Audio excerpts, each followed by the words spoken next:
In this video, which I think will be the last one I make for my BC-250 project build, I swap out the stock thermal pads and thermal paste on the BC-250 to hopefully get some performance improvement. If you haven't seen my previous video, I made the BC-250 case out of some Western maple hardwood that I had around and used a Honeywell 350 watt power supply. For the APU thermal paste that I'm going to be using in this video, I used what supposedly is a Honeywell PTM7950, which a lot of people leave reviews for. So I left the Amazon affiliate link in the description if you want to see the specific product that I used. It was one of the ones with the most positive ratings and highest number of ratings.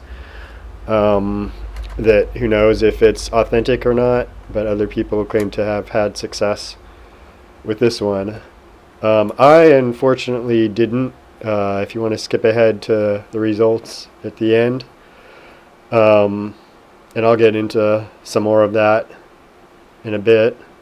And for the thermal putty, I used a product called Upsiren UTP-8. Which is well regarded. I learned about it from Snark's Domain channel and also bought that off Amazon. One of the problems was I bought a 30-gram container of that, which was insufficient for doing this card. So I had to go back and I purchased a second 100-gram container of the lower end product, which is Upsiren UTP-6, in order to cover all the components on the card. What I ended up doing was taking the UTP-6 and covering all the components under the heatsink, so all the voltage regulators, the south bridge, any of the other individual ICs that are on the board. And then I took the original higher performance UTP-8 and covered it on all the memory components on the back side of the board, all the memory GDDR6 components on the back of the board. If you're thinking of doing this, I wouldn't bother with the more expensive UTP-8 because I've never actually heard of anyone being able to overclock the memory anyway. Honestly, I think the stock thermal pads are totally good enough for this card. I also, after replacing all the thermal putty, I didn't notice any difference or was not able to measure any significant difference in performance. So I mean, that's kind of a spoiler alert if you want to go ahead and skip over the head to the end of the results. A lot of people have said they've seen 5 to 10 C improvements with swapping out stock thermal paste for PTM7950. And I was not able to even measure even a 1 degree C repeatable measurement in performance. I mean, the run-to-run variation of each benchmark that I ran, which I used the superposition benchmark. So there's overlap in all of them. So just the run-to-run variation between benchmark runs was greater than any improvement I had seen with the PTM7950. So here's the first time applying it, and I actually applied it another time after this, and this is after putting it in the freezer, which is one of the things that are suggested so it doesn't just slop all over the place. They give a few little sticky tabs that I didn't notice how to use. I actually had just as much luck putting it on this way. Some people are probably going to note that, yeah, I'm getting my fingerprint smudged all over it, and yeah, that's true. So right now there's a protective film on it that I'm trying to get off. I actually did end up redoing the PTM7950 again after this, and the results were exactly the same. I couldn't measure any difference in performance over just the stock thermal paste. So I mean, I guess after doing this, my opinion is that at least for you know, my setup, like the stock thermal pads and thermal paste, are perfectly good enough. I mean, obviously, if I couldn't measure any difference, I think if you're possibly using a water-cooled setup, moving to a water-cooled setup, or you've opened up the heatsink, so I'm blowing through the heatsink, so I think maybe the bottleneck is my fan and the heatsink itself blowing through the heatsink longitudinally or server style. Versus if there's a higher temperature delta, like with a water cool setup between the APU die and the heatsink itself, you might benefit more from swapping to PTM7950. But if you're one of the setups where you're just leaving the stock heatsink in its regular form and blowing air through it with a 120 millimeter fan or a server fan like I'm doing, I wouldn't count on seeing any sort of improvement. So I'd recommend making sure to really clean up your work area well when working with any of this thermal putty. The first time I applied it, I wiped my bench off, my mat off, my silicon mat there. But I didn't clean it thoroughly, and any piece of like old solder flux or dust, or like in my case I had little specks of solder and copper braid for removing solder sitting on my bench, it'll just pick up all of that. This is one of the things I learned from Snark's domain was this stuff's pretty hard to get to stick, but kind of coating the chips on the board with it to make it, once you have it rolled out, be able to stick to the actual ICs can be a big help in applying it. This part of the video is my second time applying it after I figured out that the UTP-8 wasn't enough, so I went and removed it all and then reapplied it all again. So this ended up being a very time-consuming project. Also, like the first time applying it, I wasn't happy with the results, so went and took off everything, reapplied everything, and then ended up still disappointed with the results. So not something that I really recommend.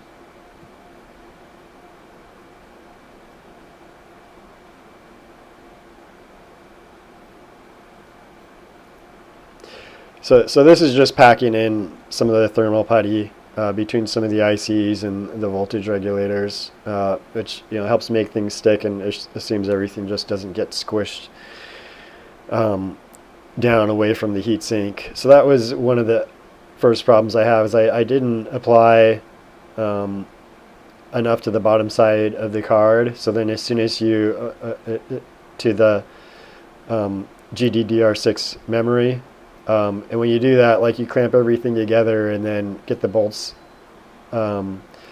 cinched down, and then you see there's like a small gap between the thermal putty and the heatsink or the heat shield. And that's something you don't want. You're going to be worse off than just sticking with the stock thermal pads. At least in my case, when I took this thing apart, like I think the stock thermal pads are totally good enough. So I might get some hate for that, but they adhere to the card really well. They adhere to the heatsink really well. It's tough to get them off. They're very adhesive. And I mean, I have no way of measuring whether the UTP-8 or UTP-6 actually performs better. Because we don't have any temperature sensors on the memory controllers or any of the other board controllers.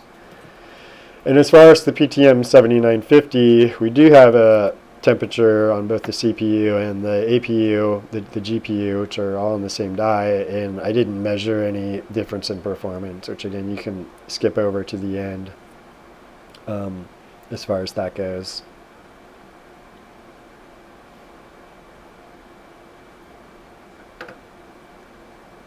So right here I'm rolling out the logs of UTP-6. So I used check out Snark's domain. He had some detailed measurements from his calculator on how to roll them, and they were all around 5 millimeter. I don't know how he was saying he's rolling out logs of 6.2 millimeters or something like that, but I just got them close to a half centimeter in diameter and do them all the same size, and that gave good contact where it sticks to the parts you're trying to cool, as well as sticks to the heatsink well, because you need to have enough pressure where it can kind of press out, but it doesn't press out so much that it just doesn't make a good heatsink contact.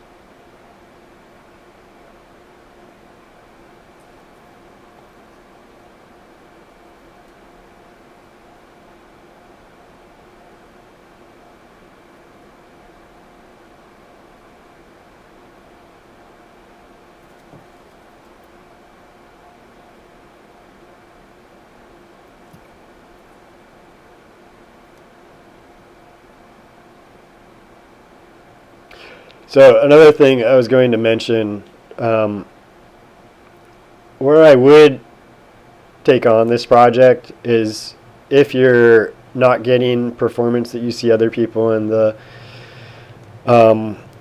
forum. So if you're having trouble getting even like a 2000 megahertz overclock at 1000 millivolts, it could be that you're missing some thermal pads. So in that case, I actually was missing one of the thermal pads compared to the other disassembly video. So right next to the capacitors I'm not sure what these components are, whether they're coils or something else. I did notice in one of the disassembly videos that some of the BC-250s have a thermal pad over that component. I figured, I don't know if they're needed here. I wasn't seeing any problems, but I wasn't sure if performance would be better.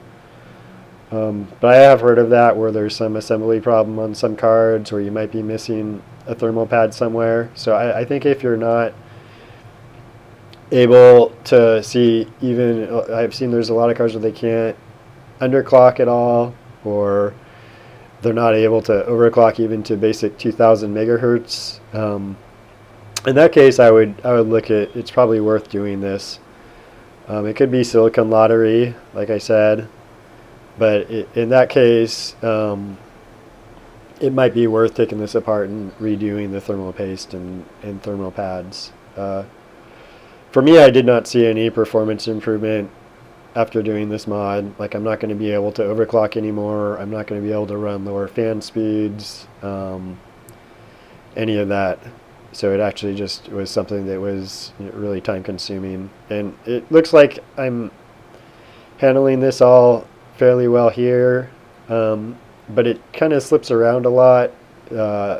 This is my second time fully reapplying it. Like you'd see right there, I had a piece just totally come off when I was trying to trim down the amount to better fit it to the IC.